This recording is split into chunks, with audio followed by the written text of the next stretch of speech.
شاهکاری‌های ادبیات جهان، بهترین نمونه‌های نظم و نثر جهان. شاهکاری‌های ادبیات جهان، نیروبخش معرفت، شکوفایی شعور و پرتوافشانی فروغ فضل و حکمت در خانه دل شما. از ارمغان معنوی شاهکاری‌های ادبیات جهان بهره‌مند شوید. شاهکاری‌های ادبیات جهان از رادیوی فرهنگ.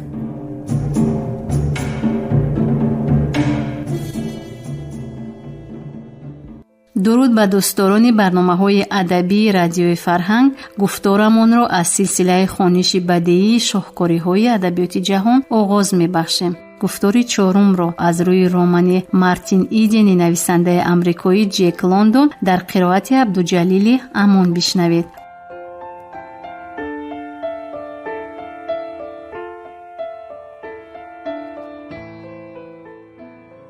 مارتین ایدن از زین پای فرامده دست به کیسه انداخت و پاره زردی کاغذی شالی پایگی و یک کشیدنی تماکوی مکزیکایی برآورده پاپیروس پیچاند. او با حلاوت خود به درون کشیده به آهستگی از دهان برآورد. جین زند ندا کرد و در این خطابش هم تعجب بود و هم شوق و ذوق پرهجاز. جین زند تکرار کرد او و اندک سکوت ورزیده بار دیگر گفت جین زند. سپس گریبانچش را کشاده گرفته به کیسه انداخت. سیم سیم بارانی سرد میبارید، ولی مارتین سری لوچ تگمه های گریبانش کشاده برا افتاد. در گرد و پیشش چیزی را نمیدید. خیره خیره پی میبرد که باران باریده ایستاده است. او از خود به خود بود. دوباره همی آنچه را که نوکک با او روی داده بود خیالاً از سر گذرانیده در بیداری خواب میدید. نهایت او آن زنی را واخورد که آرزویش را در دل میپرورید. راست است که در باره زن کم فکر میکرد. در باره زنها فکر کردن به طبیعت او خاص نبود، ولی امروز زنی را واخورد که مبهم باشد هم همیشه امید داشت در سر راهش وا میخورد. مارتین با وی در سر یک میز پهلو به پهلو نشست، دستش را فشرد، به چشمانش نگریست و در آنها زیبایی روح وی را بدید که در زیبایی با این چشمان منمنی داشت و در این چشمان شعشع پاشی میکرد. زیبایی این پیکر را بدید که در آن این روح مسکن داشت. اما مارتین درباره پیکری او فکر نمیکرد. این برایش یک چیزی تازه بود، چرا که تا این دم درباره زنها همین خیلی اندیشه میکرد و بس. پیکری او گویا خاصه پیکری بود. حتی به نظر چنین میرسید که آن به درد و ناخوشی و خستگی مقرری هم دوچار نشده است. آن نه تنها مسکن روح او بلکه مظهری روح او، تجسم بی‌غبار و عالی جناب وجودی عالی شبیه او بود.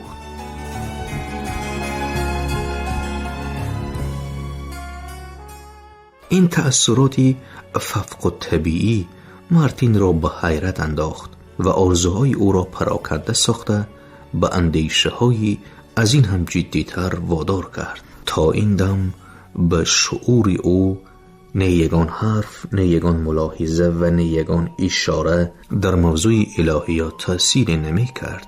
مارتین هرگز به الهیات اعتقاد نداشت. او همیشه آدمی بدین بود و کشیشانی را که ابدیت روح را تلقین می کردن با دلکشان مسخره می داشت.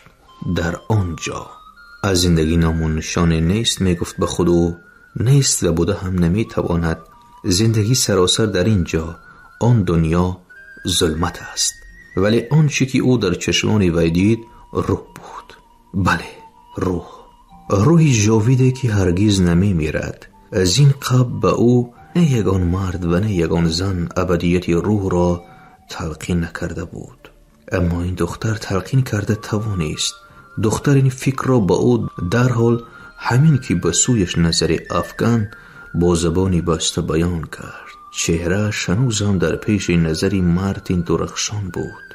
چهره رنگ پریده و جدی، چهره مهربان و تأثیر بخش، چهره که همچون فرشته ها به انسان با نزاکت و دلسوزانه تبسم کرده می تواند. چهره که از آن نوری عفت می بارد، نوری که دربارش او تصورات هم نداشت.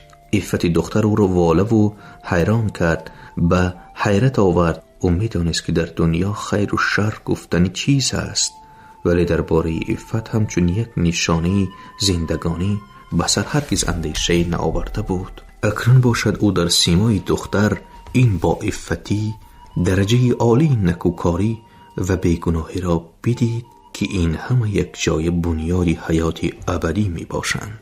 در نهادش بنا خواست خواهش شهرت پرستانه تولید یافته تلقین میکرد که به این حیات ابدی همراه گردد. او به خوبی میدانست که بر روف بر این دختر سزاوار نیست که به دست وی حتی آب ریزد. آنکه او شبی دراز همراهش نشسته صحبت داشت بختی ناگهانی و افسانوی بود. البته این تصادف بود و بس. برای این او هیچ زحمت نکشیده است. او لایق چنین بخت نبود. او را روحیه دینداری فرا گرفت.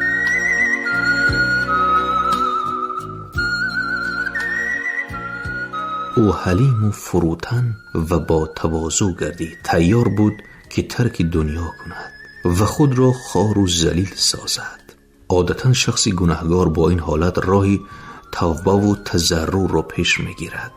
گناه او فاش کرده شده بود، اما مثل هر یک گناهگاری که برای گناههای خود توبه و تضرع کرده حضور و حلاوت آینده را می‌بیند، مارتین نیز در پیش خود آن بختی را می‌دید که او را به وصال روف می‌رساند.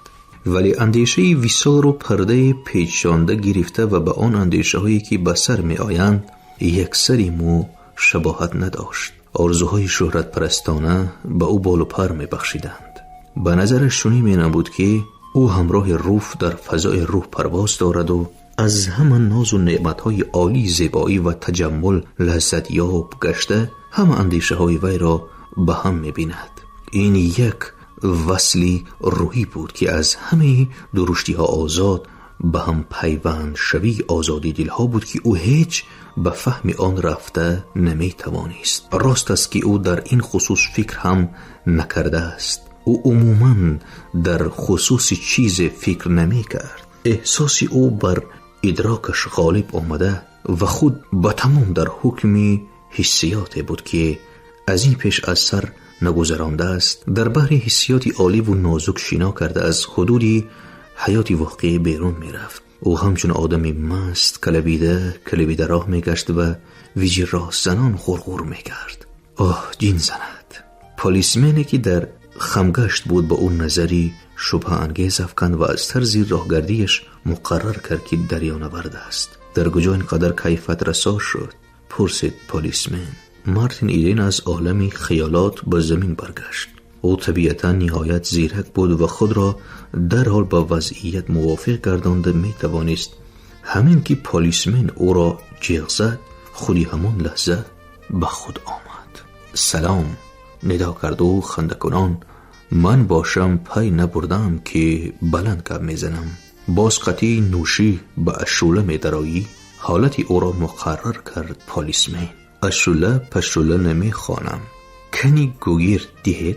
حاضر به تراموای سوار شده خانه می روم. او پپیراس گیران و به پلیسمن شب بخیر گفته راهش را دوام داد. این را بینیده زیر لب غرغر کرد. او این ابله مرا مست گمان کرده است. او خود به خود تبسم کرده از دل گذراند. لیکن من در حقیقت هم مستم. گمان نکرده بودم که از جمال زن مست می شوم. او در تلگراف اوینیو به تراموایی که به برکلی می رفت جهید سوار شد. وگان لقی جوانانی بود که سرودهای دانشجویی می خواندند و با حسی کنجکاوی آنها را تماشا می کرد. آنها دانشجویانی دانشگاه بودند و عیناً در همان لکسیاهای اشتراک می کردند که روف نیز اشتراک می کرد. منسوب به خودی همان جمعیت بودند.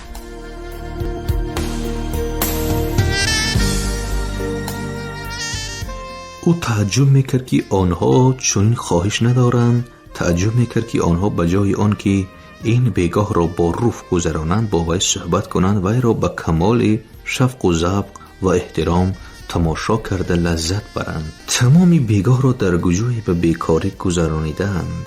بناخواست چشمش به جوان تنگ چشمی لبش آویزانی افتاد.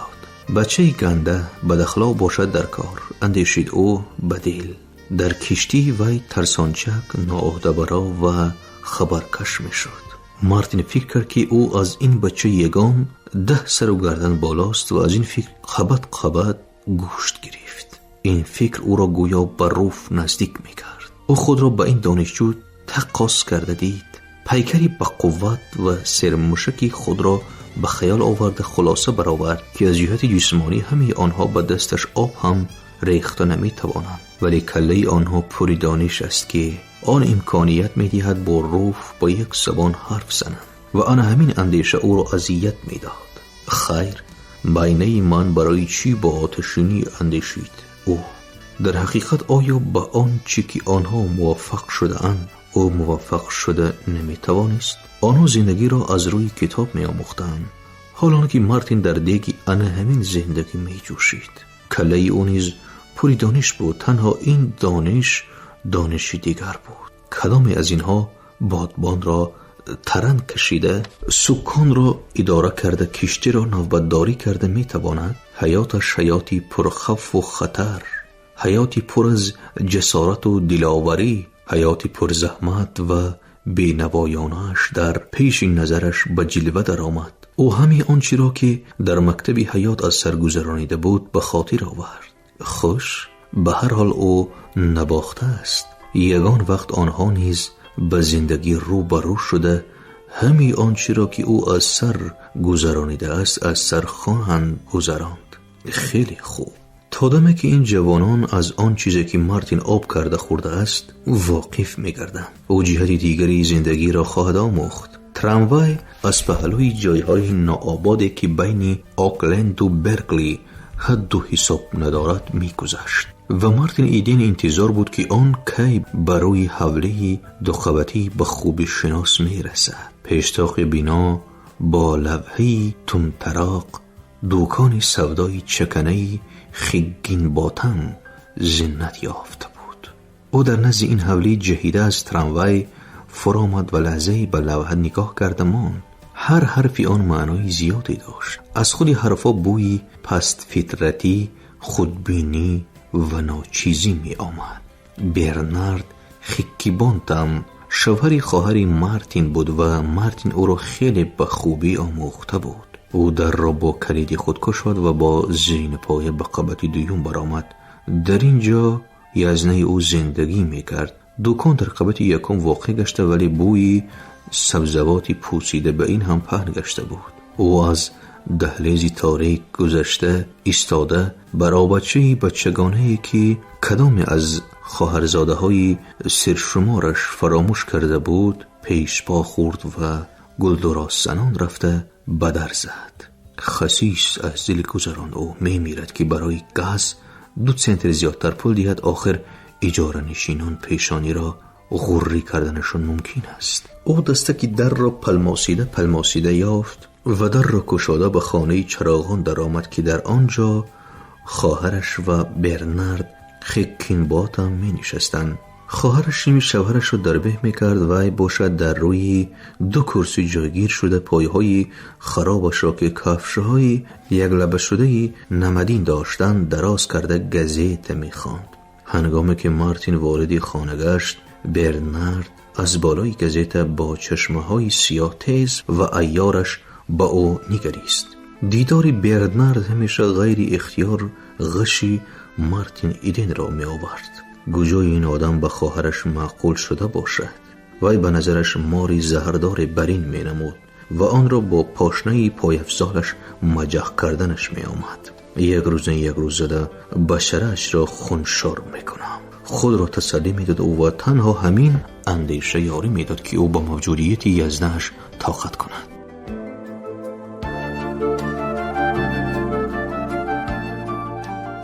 الحال چشمه های خشمگین و بدصفت میستر خینگ باتم به مارتین ناپسندانه می نگریستند.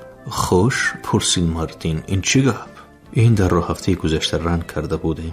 گفت میستر هیگینباتم، نه به آهنگی شکوه و نه به آهنگی خشم. تو خودت میدانی که اتفاقات چقدر خدمتانه میگیرن. اندک احتیاط کنی هم میشود. مارتین جواب گردانیدنی شد، ولی از دو سر سود نداشتنش را پیشکی حس کرده از رأیش گشت. برای اینکه از حس نفرت خلاص خورد به مصوره خرامالیتوگرافی که در دیوار آویزان بود نگریست. تعجبش آمد. این صورت همیشه به او معقول بود، اما اکنون گویا بار اول آن را میدید. آن نیز مثل هر یک اسباب و اسکانه این کلبه به 2 پول نمی ارزیدگی متاع 3 درجه بود. بناخواست در پیش نظرش آن خانه آمد که خودی حاضرکک از آن برآمده بود و سراول مصوره های دیواری. سپس وی را دید که تبسمی نوازش آمیز در لب وقتی خوشبینی دست مارتین را فشرد. او در گوجا بودنش را فراموش کرد که برنارد هیگینباتم نام شخصی هست و تنها همان وقت به خود آمد که جنتلمنی نام برده پرسید رؤیا دیدی مگر؟ مارتین به خود آمد و چشمه های خشمگین و عیاری یزنش نگریسته بناخواست به خاطر آورد که هنگامی در دکان مال فروختن صاحبشان آنها چیزان به خود افاده شهوانی به غایت نوازشکار و بندوار تملقکار میگیرند. ها جواب گردان مارتین. رؤیا دیدم. شب بخیر گرتوده. او به سوی در روان شد و راه دوباره این دفعه به چنین قالینی پرچنگ و غبار پیش پا خورده قریب افتیده بود. در راه استپوش پیشکی آگاه کرد او را میستر هیگینباتم. خون به سری مارتین زد ولی خودداری کرد و در را از پسش آهسته پوشید. میستر هیگینباتم با تنتنه به زنش نگریست. مست گفت او پیشی را زنان با آوازی خراسی. من به تو گفته بودم که مست و الست می آید. زن با کمال تواضع سر جنبان. راستی که چشمانش می درخشند. اقرار شد او. گریبانچه‌اش هم نیست. وقتی از خانه رفتنش گریبانچه داشت، لیکن آن قدر بسیار ننوشیده باشد در کار. به پایش به زور ایستاده است. اعتراض کرد شوهر، من رموز گرفتم. پیشپا نخورده یک قدم مانده نتوانست. شنیدی در دهلیز قریب افتیده بود؟ از افتش به عرابچه الیسه پیشپا خورد. جواب گرداند زن در تاریکی ندیدگیست. میستر هیگینباتم اینانی قهر و غضبی به جوش آمدهش را رها ساخته آوازش را بلند کرد. روزی دراز او در نزدی خریداران خاکسارانه خجالت کشیده بیگاه را نگران می شد که در دایره عائله حکم خود را نشان دهد. من به تو می گویم که دادرکی شیرینت مست و الست است. او هر سخن را گویا در دستگاه مهر می زده باشد تأکید کرده با آهنگی دغل سرد و قطعی با زبان می آورد. زن غم‌انگیزانه خاموش بود. این یک زنی قفسی خامفربه بود. زنی بود که همیشه بی حوصله سر و لباس می پوشید. همیشه از گرانی جسه خود کاری خود و فعل و خوی بدی شوهر خود به حال و به درمان شده می گشت. این کارش میراثی از پدرش میراث گرفتگی. سخنش رو دوام میداد. او با آهنگ خاصی پروکورورها وای هم در تگ یگان دیوار مرده می رود دانستم. زن باز هم سر جنبانیده و آهی کشیده کارش رو دوام داد. هر دو سخت باوری داشتند که مارتین به خانه مست آمد. در دیده های آنها به هر یک چیزی نفیس و زیبا بسته بود وگرنه می فهمیدند که چشمان شرربار و چهره درخشانی نشانی نخستین محبت جوانی بودند. به بچه های برد داد زد بناخواست میستر هیگینباتم که از سکوت زنش به غضب آمده بود. بعضن دلش میخواست که زنش به او بیشتر اعتراض کند. اگر یک بار دیگر این کارش رو تکرار کند از اینجا دفع شود. فهمیدی من نمیخواهم که کودکان معصوم افتو بشری مستی او را دیده بد اخلاق شوند. میستر هیگینباتم تکرار کردن سخنانی نوکک از گزیت خوندهش را دوست می داشت. بله بد اخلاق شوند دیگر خیلی گفتن ممکن نه. اما زن مثل پیشتره آه کشیده و سر جنبانده کارش را دوام میداد. میستر хикинботам дубора газетаро ба даст гирифт.